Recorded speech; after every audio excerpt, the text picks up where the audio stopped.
Good friends, happy Friday. Hi, everyone. Tom Leahy. We are going to talk about some really interesting information and also some startling information about I think so, yes. planning and the impact of cost for college. There have been a lot of news stories lately about how the cost of college has actually surpassed credit card debt. Exactly, And yes. those are very scary statistics. And I was very startled to find out that only 20% of college students graduate in 4 years. And in reality, only about 56% in 6 years.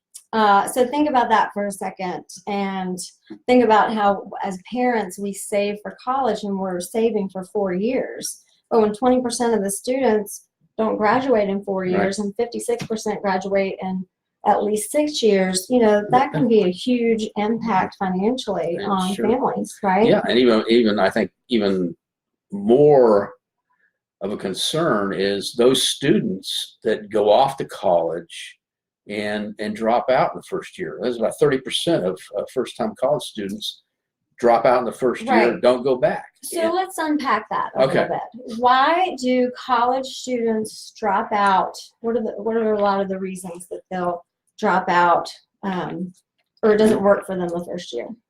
Well, I think all of it comes to back to planning ahead of going off to college. It's because we don't think ahead. We don't really do a good job of determining what direction we should go academically. We don't look at the schools in terms of best fit culturally. And we don't do a very good job of working the financial piece with the admissions piece. In other words, you know, we get our student, or the student gets into a college or university, and then they try to figure out how to pay for it. That's the cart before the horse. We have to really look at admissions and paying for it at the same time, because that's part of the planning process that's so important to making this thing efficient. Right. So let's just back it up a second. Okay. And think about, back it up, better planning heading toward college. Yep. You know, you don't want to end up with the wrong major. You don't want to end up with the wrong school that's not a good fit for you. And so all of that takes proper planning in advance. Exactly. And it starts with understanding the student. Right. Understanding who they are, what makes them tick. You know, what is their aptitude? You know, what is their personality? What are their interests, and how does that drive the direction they should be going in life? It's about, you know, what should you be when you grow up, not necessarily what you want to be. And if we do a good job there of determining that, the rest is really planning backwards. So when should all of this really start?